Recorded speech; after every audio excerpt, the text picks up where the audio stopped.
Hey guys, welcome back to new video. आप सभी का स्वागत है मेरे यूट्यूब चैनल करूँगा पढ़े में आ चुके 7 स्टैंडर्ड के हिस्ट्री के साथ। और आज का मेरा चैप्टर का नाम है सोर्सेज ऑफ हिस्ट्री। तो चलिए नोट्स कंप्लीट करते हैं। सबसे पहला हमारा क्वेश्चन है find the odd man out. Material sources, written sources, unwritten sources, oral sources. हमारा करेक्ट आंसर है unwritten sources. Next, monument, coins, cave, sculptures, stories. भोजपत्र्स, टेम्पल्स, ट्रीटिसेस, पेंटिंग। हमारा करेक्ट आंसर है टेम्पल्स। ओएस, टरिक्स, फोकटेल्स, मिथ्स। हमारा correct answer है टरिक्स। मॉस्क, आगरीज, टेम्पल्स, एडिक्स। हमारा करेक्ट आंसर है edicts. Question number 6, gold, silver, copper, cave. हमारा करेक्ट आंसर है केव।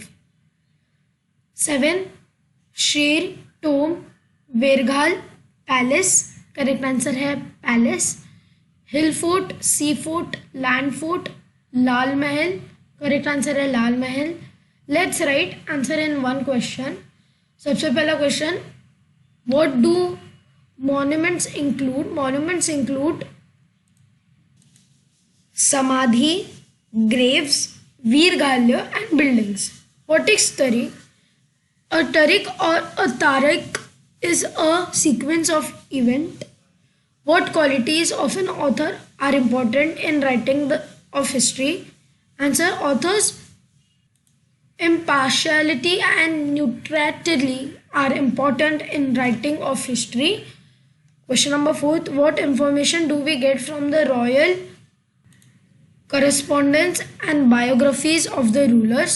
We get information regarding politics and administration system of the ruler and the diplomatic relationship with other from the royal correspondence and biographies. Question number 5, which structure are included in the term buildings? The term buildings includes palaces, ministerial mansions, queen's quarter, Ranivasa, and the house of common people. Question number 3, explain the following concept. Material sources. Material sources are the artifacts and structures. Forts have an important place among the material sources. Monuments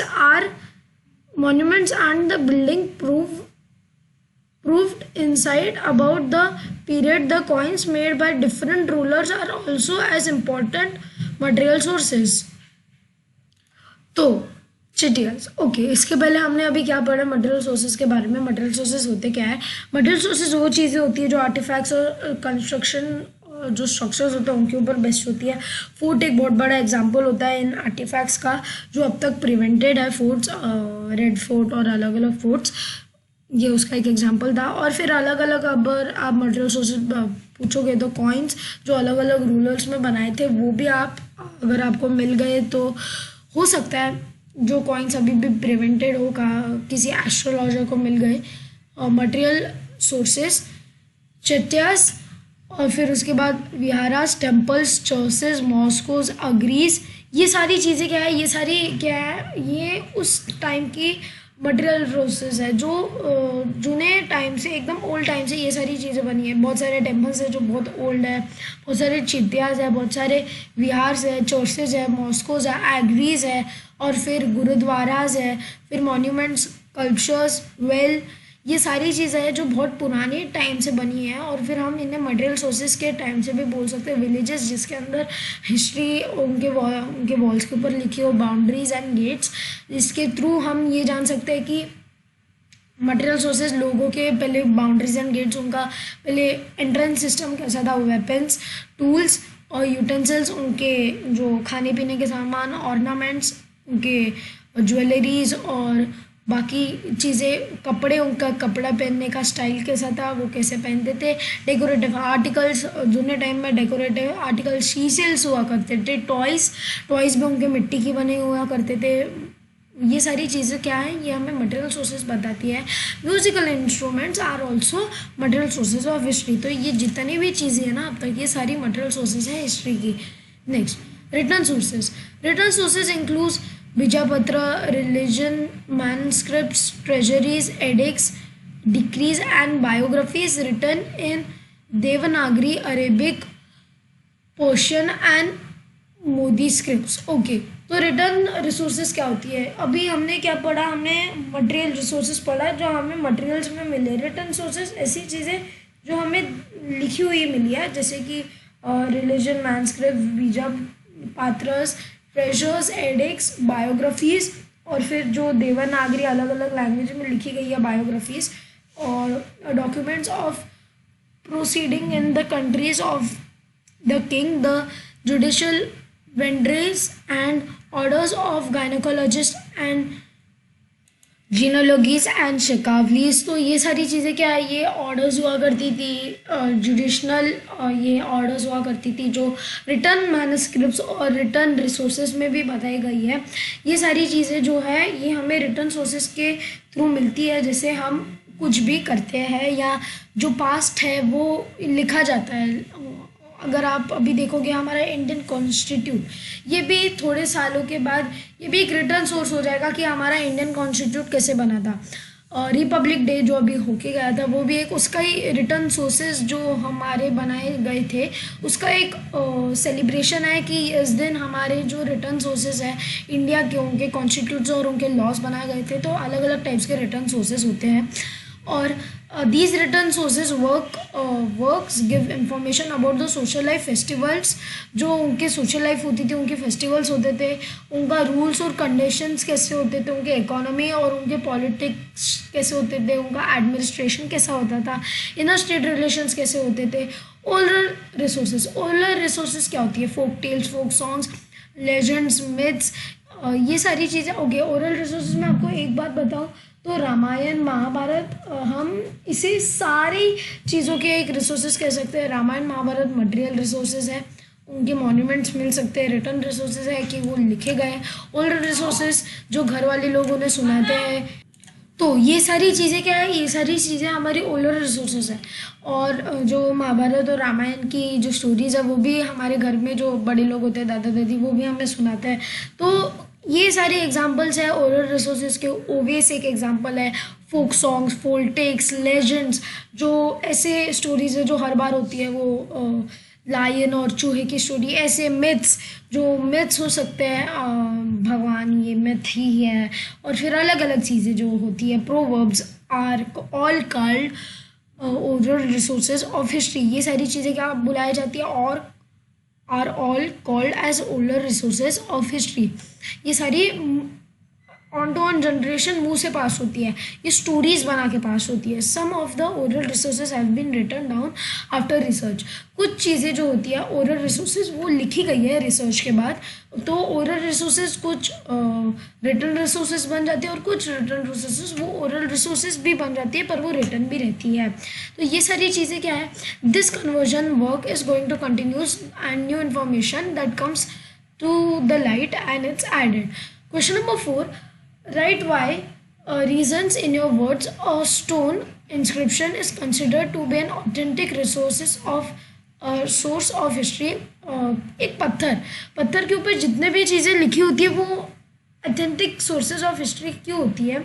क्योंकि inscriptions carving के ऊपर हुई है, वो stone और पत्थर के ऊपर हुई है। दूसरा, उनके इंस्क्रिप्शंस, उनके लैंग्वेज, उसके स्क्रिप्ट्स और उनके सोशल लाइफ के पीरियड को दिखाती है कि इन्हें पत्थर पे लिखना पड़ा, मतलब ये कितने जुने हैं। ना इन्हें पेपर पे लिखा, ना इन्हें एक लेदर के बुक के ऊपर लिखा, तो उनने रॉक्स पे लिखा। तो हम ये पता कर सकते हैं कि उनका कौन सा टाइम था, उनका स्टोनिश था, इसलिए वो इस पर लिख रहे हैं, पत्थरों पर लिख रहे हैं। The inscriptions found in the Vyadeshwara temple of Tanjavur that Chaukas and Cholas and Yadav kings are authentic sources of history. तो ये सारे जो किंग्स हैं और ये टेम्पल्स में भी इन सब के बारे में मेंशन किया है। उस टाइम में, हिस्ट्री के टाइम में, रिसोर्सेज ऑफ हिस्ट्री, जो किंग्स होते हैं वो खुद को एज पर गॉड से कंपेयर करते हैं। वो गॉड से कुछ कम भी नहीं थे, एज पर वो उनका एक पूरा किंगडम चलाते थे, पूरी सिस्टम फॉलो करते थे, पूरा उन्होंने एक ऑर्गेनाइजेशन बनाया था, तो वो खुद को गॉड से कंपेयर करते थे। और इसके लिए उनके कुछ किंग्स के मंदिर भी बनाए गए हैं, और उन मंदिरों में ओरिजिनल गॉड जिससे वो कंपेयर करते थे उनके भी स्टैचूज हैं। Next, older resources reveals various aspects of people race. Oral resources अलग अलग एस्पेक्ट्स रिवील करती थी of people race. As per oral resources हम इतना ज़्यादा उनके ऊपर प्रूफ नहीं रख सकते, क्योंकि कोई भी अपना चीज़ ऐड करके बता सकता है, और कुछ लोग नहीं करते। Folk literatures mostly generation to generation pass on होते हैं। जैसे मेरे दादी ने मेरे पापा को बताया, मेरे पापा ने मुझे बताया, मैं मेरे बेटे को बताऊंगा। तो ये कैसा होता है, ये जनरेशन टू जनरेशन पास होते रहते हैं। It narrates the life beliefs and economical conditions. ओएस एंड अबंगास रिवील्ड द रिलीजियस बिलीव्स। ओएस और अबंगास क्या है, वो उनके रिलीजियस बिलीफ को ये रिवील करते थे। Folk tales are about the mythological heroes who come people admire. तो फोक टेल्स क्या है, वो माइथोलॉजिकल हीरोज है। माइथोलॉजिकल हीरोज भगवान के ही यहाँ पे रेफरेंस है, जो उन्हें पीपल एडमायर करते थे, कॉमन लोग। Okay, what is your opinion? It is necessary to evaluate sources of history. Give your opinion. In my opinion, it is necessary to evaluate the sources of history. The reason thereof are as follows. There are genuine sources well as fake sources. Their authenticity can be determined with the help of internal standards. It is necessary to determine the integration, impartiality and neutrality of the authors by knowing their personal integration, the period during which they lived, and the political pressures on them. Some authors rely upon the hearsay and some given eyewitnesses accounts. Hearsay may be an exaggerated account. The writer must be use metaphors and other literary devices which may be misleading. Information may be one-sided or exaggerated. It is needed to be seen the proper proof of perspective and critical evaluation. तो हम यहाँ से क्या जानते हैं, हमें ये जानने मिलता है कि जो हिस्ट्री है हमें उसे प्रूव करके तो देखना चाहिए ना कि वो राइट है या रॉन्ग, क्योंकि अलग अलग ऑथर्स ने एक ही टाइम के अलग अलग चीज़ें लिख के रखी है। तो हम दो ऑथर्स को कंपेयर करके देख सकते हैं कि ये दोनों चीज़ें मैच होती है या नहीं। जो ऑथर है जो उस टाइम पे लिख रहा है उसे इम्पार्शलिटी एंड न्यूट्रलिटी से लिखना होता है। उस टाइम पे उन्होंने लिखा भी है जिसके थ्रू हम पढ़ सकते हैं। पर कुछ कुछ ऑथर्स उन्होंने आई विटनेस और कुछ हियर से, मतलब बोली बातों पे उन्होंने अकाउंट्स लिखे, और जो एग्जैजरेट हो सकता है वो गलत भी हो सकता है और वो सही भी हो सकता है, उसके बारे में कोई नहीं जानता। How do coins narrate stories? Okay, coins narrate story कैसे? उस टाइम पे कॉइन्स के ऊपर एक वास्ट बहुत अलग अलग टाइप्स के पैटर्न्स और ये बनाया करते थे एज पर उससे, और वो कॉइन्स बहुत बड़े हुआ करते थे क्योंकि उसके ऊपर एक साइड पे राजा का सिंबल, दूसरे साइड पे उस राजा के भगवान का सिंबल, फिर अलग अलग लैंग्वेज में जो राजा हिंदू है मुस्लिम है उनके लेटर्स, उस राजा का नाम, तो वो कॉइन्स बहुत बड़ा हुआ करते थे। तो इसके थ्रू हम ये जान सकते हैं कि कॉइन्स के ऊपर स्टोरीज लिखी हुई होती है कि राजा कौन था, उसके नाम क्या था, उसका भगवान कौन था जो उसको वो पूछता था, ऐसी चीज़ें, और जिसके साथ वो कंपेयर करता था। ये सारी चीज़ें हमें कॉइन्स नरेट करती है। In my opinion the coins are the objective material sources and narrate history of the period. We learn about the rulers, their period, governance, religious ideas and personal details. We learn about the financial traffics and economical condition prevailing at that time. We can see the progress of metallurgy at that time. The coins also throw light on the language used during that period. तो आज का पसंद आया हो, आपको video पसंद आया होगा। अगर वीडियो पसंद आया होगा वीडियो को लाइक, वीडियो को शेयर, चैनल को सब्सक्राइब हो। तब तक के लिए गुड बाय।